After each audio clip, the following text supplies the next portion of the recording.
L'un des polluants les moins connus des appareils photo est le champignon d'objectif. Et tout comme la saleté, c'est un véritable casse-tête pour les photographes. Il peut causer de graves problèmes s'il n'est pas traité rapidement. Dans ce podcast, on va voir un peu plus précisément ce que c'est que ce champignon, comment il se développe et comment s'en débarrasser. Alors qu'est-ce qu'un champignon d'objectif? La poussière peut facilement se retrouver dans votre objectif. Elle contient parfois des spores de champignons. Lorsque cette poussière pleine de spores rencontre l'humidité, le champignon peut se développer à l'intérieur de l'objectif de votre appareil photo. Lorsqu'il commence à se développer, du coup, le champignon d'objectif ressemble à de petites toiles d'araignée. Après un certain temps, le champignon devient visible à l'œil nu. Les champignons sont fréquents dans les vieux objectifs un petit peu abandonnés dans des recoins de votre maison ou de votre appartement. Cela s'explique par le fait que les champignons préfèrent les endroits sombres et humides pour se développer. Et comme les objectifs ne sont pas dérangés ou utilisés, rien ne vient interrompre la croissance du champignon. Bref, la vie est belle pour lui. Le problème, c'est que le champignon d'objectif, il peut détériorer la qualité de l'image et diminuer de façon permanente les performances de l'optique de l'appareil photo. Votre objectif peut perdre sa clarté, ce qui rend la mise au point plus difficile. De plus, vous pouvez rencontrer une perte significative de contraste et un reflet supplémentaire de l'objectif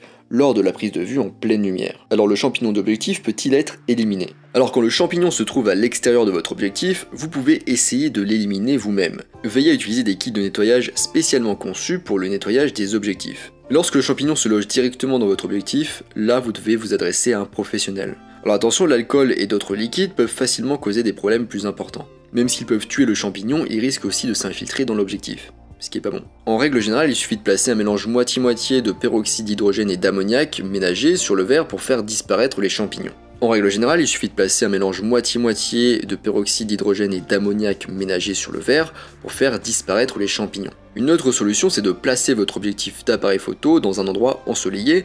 Les rayons UV peuvent tuer du coup le champignon. Mais le problème avec cette solution, c'est que le champignon va se transformer en poussière. Ce qui est bien, c'est que la poussière ne peut pas se développer plus, mais vous aurez toujours quelque chose à éliminer du coup dans votre appareil photo. Ce qui est bien, c'est que la poussière ne peut pas se développer plus, mais vous aurez toujours quelque chose à éliminer. Alors comment se prémunir du champignon d'objectif? Retenez qu'il est beaucoup plus facile de prévenir l'apparition de champignons que d'essayer de l'éliminer lorsqu'il est présent. Alors voici quelques conseils préventifs. Utilisez une housse de pluie lorsque vous prenez des photos par mauvais temps. Utilisez un pare-soleil sur votre objectif. En plus de protéger vos images des rayons lumineux indésirables, il protège votre objectif de la poussière. Utilisez un filtre UV, cela évite que l'objectif de votre appareil photo ne prenne la poussière. Et du coup, si vous utilisez un filtre, veillez à ce qu'il n'y ait pas d'humidité entre le filtre et l'objectif. Conservez vos objectifs dans un endroit sec et lumineux. Conservez vos objectifs dans un endroit sec et lumineux. Laissez toujours votre objectif sécher après l'avoir utilisé dans un endroit humide ou sous la pluie. Et placez du coup vos objectifs dans un endroit où ils peuvent s'aérer. Veillez les placer à l'air sec.